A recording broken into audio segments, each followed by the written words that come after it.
کی نماز پڑھائی فجر کی، اور حضور فجر کی نماز پڑھا کے فرمانے لگے بھئی کسی بندے نے روزہ رکھا ہوا ہے آج؟ حضرت عمر کہتے ہیں رات کو میرا ارادہ تھا رکھوں، پر سویرے پھر میں نے گرا دیا، نہیں رکھا۔ حضور نے دوسری دفعہ پوچھا بھئی کسی نے روزہ رکھا ہے؟ تو حضرت صدیق کے اوپر نے ہاتھ کھڑا کیا، عرض کی یا رسول اللہ میں نے رکھا ہوا ہے۔ آپ حکم نہ دیتے تو نہ بتاتا، پر روزہ رکھنا بھی آپ نے توجہ دلائی ہے تو حکم بھی آپ کا بتاؤ تو بتا دیا ہے۔ حضرت عمر کہتے ہیں حضور نے فجر کی نماز پڑھائی، فجر کی۔ دوسرا سوال پوچھا بھی کسی نے کسی بیمار کی تیمارداری کی ہے؟ تو حضرت عمر کہتے ہیں میں نے فٹافٹ عرض کی یا رسول اللہ ابھی تو نماز فجر پڑھی ہے، تو اب گھر جائیں گے تو تیمارداری کریں گے۔ تو حضور نے فرمایا عمر تو ذرا ٹھہر جانا، جلدی نہ کر، اور ٹھہر نہ، ذرا روک تو صحیح۔ تو حضرت عمر فاروق رضی اللہ تعالیٰ عنہ فرماتے ہیں میں چپ کر گیا، حضور نے فرمایا بتاؤ بھی کسی نے تیمارداری کی ہے؟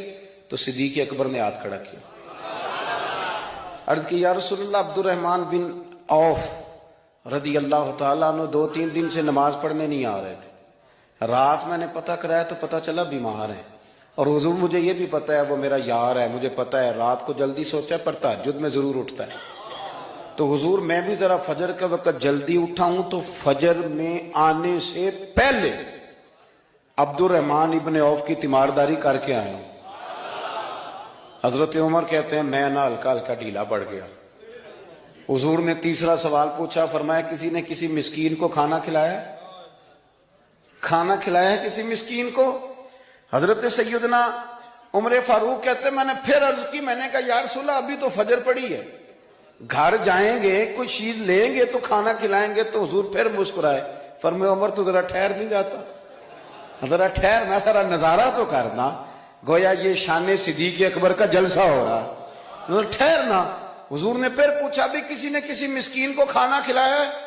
تو حضرت عمر کہتے ہیں لوگ سارے دائیں بائیں دیکھ رہے تھے اور میں چپ کے ابو بکر کو دیکھ رہا تھا، کہ مجھے پتا تھا کہ بولنا اسی نہیں ہے، اور دل میرا کر رہا تھا کہ کہہ دوں دیو جناب جواب، دل میرا کر رہا تھا۔ وہ سمجھ گئے تھے کہ سونا راضی کن کاموں میں ہو، بس یہ نقطہ انہوں نے پا لیا تھا۔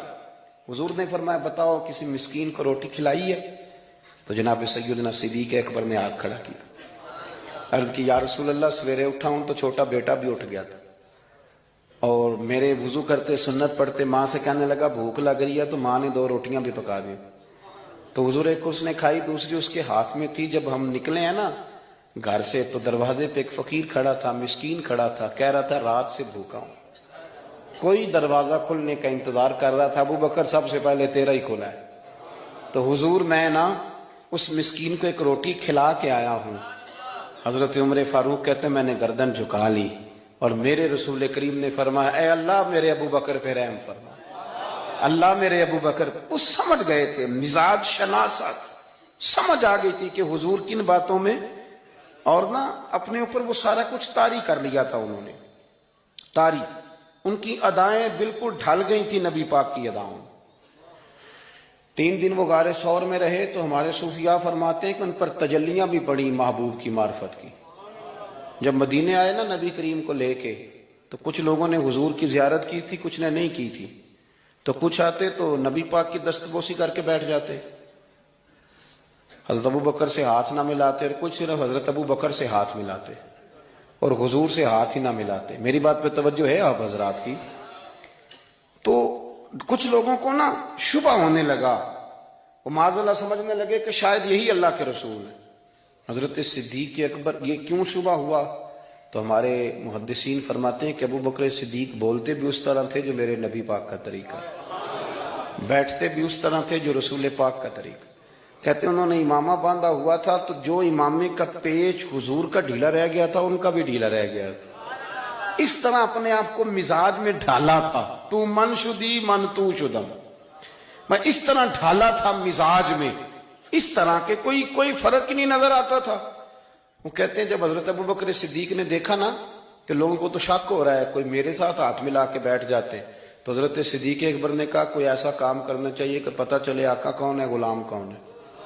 اٹھے، کندھوں پہ چادر تھی، وہ اتار کے تو حضور پہ سایہ کر دیا، لوگوں کو پتہ چل گیا کہ سایہ کرنے والا کوئی غلام ہے، اور جس پر سایہ کیا جا رہا ہے وہ آقا ہے۔ کیا خوبصورت نقطہ لکھا ہے مفسرین نے شارحین فرماتے ہیں تھوڑی دیر کے لیے، تھوڑی دیر کے لیے، تھوڑی دیر کے لیے حضرت ابوبکر صدیق نے حضور کے سر انور پر اپنی چادر کا سایہ کیا تھا۔ اللہ کے رسول نے احسان کا بدلہ یہ دیا، نیکی کا بدلہ یہ دیا کہ قیامت تک ان کی قبر پر اپنے گنبد کا سایہ فرما دیا، قیامت تک گنبد کا سایہ کر دیا۔